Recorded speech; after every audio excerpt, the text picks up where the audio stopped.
मोदी ने भी दो टूक संदेश दे दिया है। दरअसल आज पीएम मोदी भूटान के दौरे पर थे और उन्होंने कहा कि मैं यहां पे भारी मन से तो आया हूं, कल रात से मैं लगातार जांच एजेंसियों के कांटेक्ट में हूं, लेकिन जो भी साजिश करता है, जिसकी भी साजिश है, उसे बख्शा नहीं जाएगा। आज मैं यहां बहुत भारी मन से आया हूं।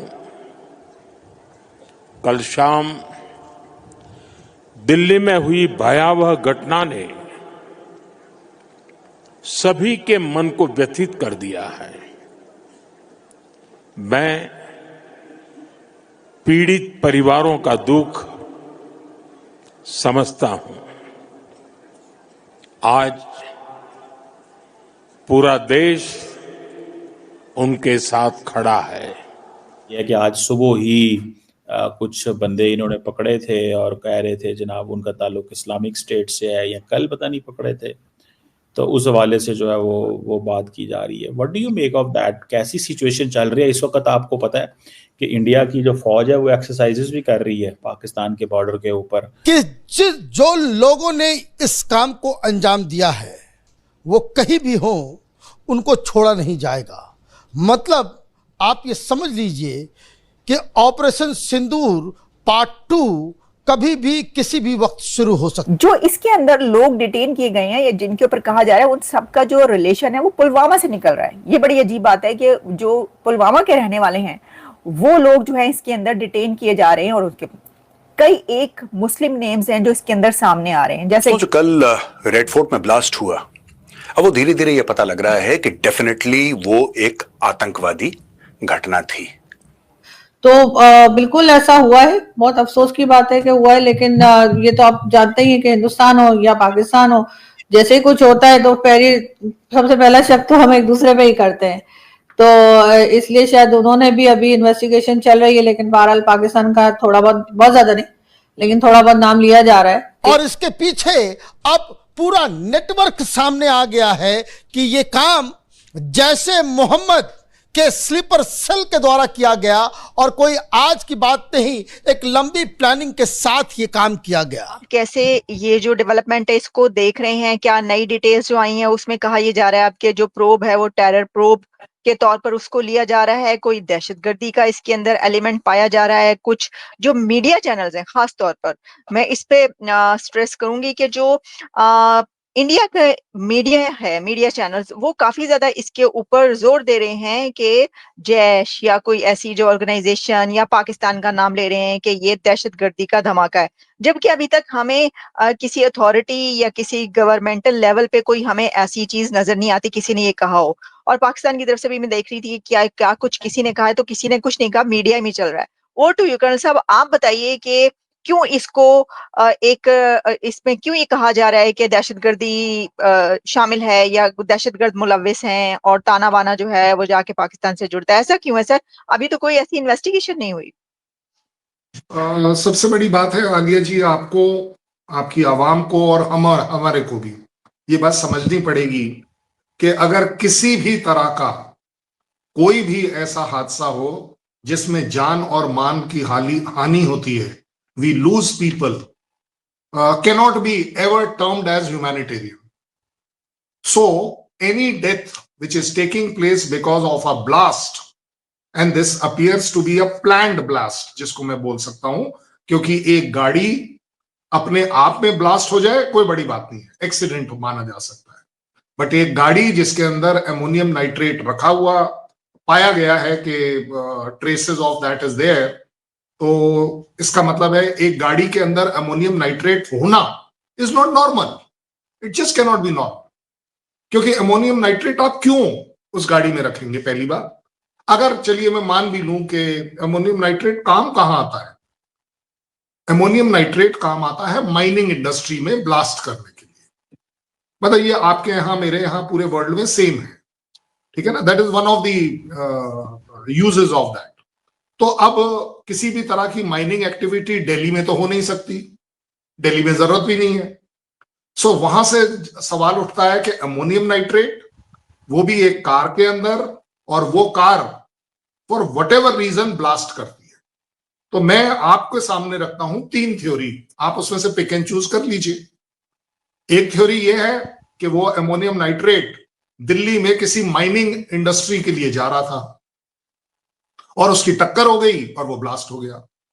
आई थिंक आप इस स्टोरी को बाय नहीं करोगे, आप भी बोलोगे नहीं सर ये ऐसा तो लगता नहीं है, क्योंकि माइनिंग इंडस्ट्री दिल्ली में नहीं है। बाय द वे किसी रिमोट एरिया में होती, किसी पहाड़ी एरिया में होती, किसी ग्रेनाइट माइंस में होती, तो मैं समझ सकता हूं।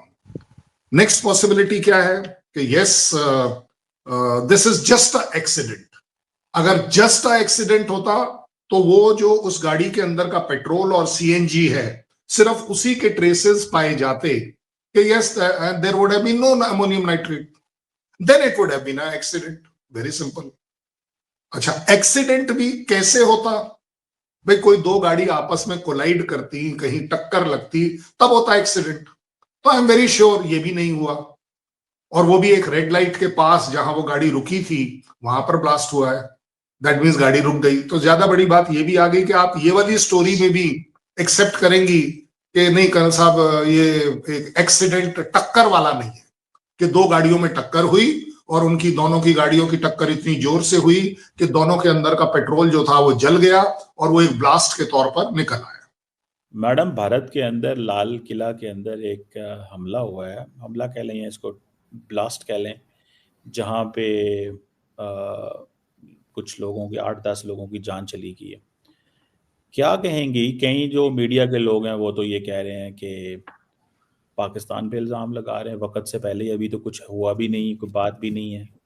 कई लोगों का कहना यह है कि आज सुबह ही कुछ बंदे इन्होंने पकड़े थे और कह रहे थे जनाब उनका ताल्लुक इस्लामिक स्टेट से है, या कल पता नहीं पकड़े थे, तो उस हवाले से जो है वो बात की जा रही है। What do you make of that? कैसी सिचुएशन चल रही है इस वक्त? आपको पता है कि इंडिया की जो फौज है वो एक्सरसाइजेस भी कर रही है पाकिस्तान के बॉर्डर के ऊपर, जिन्हें ट्रेशल एक्सरसाइजेस कह रहे हैं।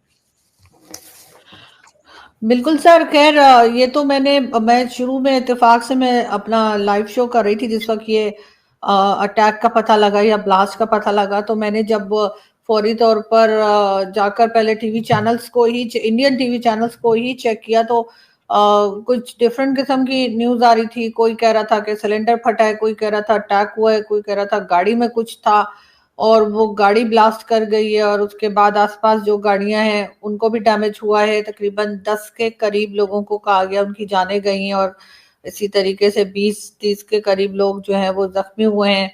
लोगों से बात कर रहा था मीडिया और वो बता रहे थे, जो आसपास थे उनसे पूछा जा रहा था।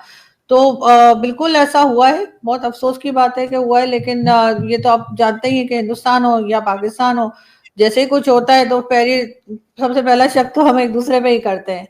तो इसलिए शायद उन्होंने भी, अभी इन्वेस्टिगेशन चल रही है, लेकिन बहरहाल पाकिस्तान का थोड़ा बहुत ज्यादा नहीं, लेकिन थोड़ा बहुत नाम लिया जा रहा है कि उधर भी, उस तरफ भी हो सकता है कि उधर से कोई हो या वहां से सपोर्ट किया गया। जैसे हमारे यहाँ भी अगर कुछ हो जाए, चाहे वो टीटीपी वाले कर रहे हों या बीएलए वाले कर रहे हों, तो हम भी फौरन कह देते ना कि भारत फंड कर रहा है, भारत करवा रहा है, भारत चाहता है कि पाकिस्तान में गड़बड़ मची रहे। तो जाहिर है कि अगर आप इस किस्म की बातें करेंगे तो दूसरी तरफ से भी वही बातें होंगी, दूसरी तरफ से इसी किस्म की बात की जाएगी। अगर कुछ होता है खुदा न खास्ता, तो वो बोलते हैं कि भाई लग रहा है पाकिस्तान की तरफ से कोई फंडिंग की गई है या पाकिस्तान गड़बड़ कर रहा है। लेकिन अभी तक उसके ऊपर फिलहाल तो कोई पूरी तरीके से कोई रिपोर्ट आई नहीं है। लेकिन हॉस्पिटल में वो अमित शाह साहब और कई दूसरे जो पॉलिटिशियंस हैं उनको दिखाया जा रहा था कि वो लोगों को जाके मिल रहे थे, जो पेशेंट थे या जो जख्मी थे उनको। होना नहीं चाहिए सर, दोनों तरफ मैं कहती हूँ नहीं होना चाहिए इस तरह से कि आप इन्वेस्टिगेशन से पहले ही जो है या कुछ सबूत होने के बगैर ही जो है वो इस तरह से नाम लें। ये जरूर है कि जाहिर है कि क्योंकि हमेशा हिस्ट्री ऐसी रही है हम लोगों की, दोनों कंट्रीज की, कि हम एक दूसरे पे भरोसा नहीं कर सकते। पाकिस्तान में भी अगर कुछ हो जाता है तो फौरन ही, अब ये जो आपने फितना उल हिंदुस्तान नाम रखा हुआ है उन लोगों का, जो अफगानिस्तान से अटैक करते हैं, तो उसका क्या मतलब है? आप बिला वजह हर चीज में भारत को अगर करेंगे तो फिर जाहिर है दूसरी तरफ से भी वही जवाब आएगा। ऐसा तो नहीं है कि आप उनको उल्टा सुल्टा बोलेंगे तो वहां से आपको लड्डू वड्डू भेजेंगे। तो वही कुछ चल रहा है। लेकिन अभी बहरहाल इस इंसिडेंट की या इस अटैक की व्हाटएवर, इसकी अभी फुल डिटेल्स आई नहीं है। मैडम, ये मौका नहीं है कि पाकिस्तान और भारत को, जब दहशतगर्दी हमारा कंबाइन मसला है, तो मिलके इसको डील करना चाहिए? सर आपको याद होगा राजनाथ सिंह साहब ने कुछ अर्से पहले कहा भी था कि पाकिस्तान और हिंदुस्तान मिलकर जो है वो टेररिज्म के ऊपर काम करें या कर सकते हैं, ऐसा कोई स्टेटमेंट आया था उनका, बल्कि हमने उसके ऊपर शोज भी किए थे कि वो ऐसा कह रहे हैं।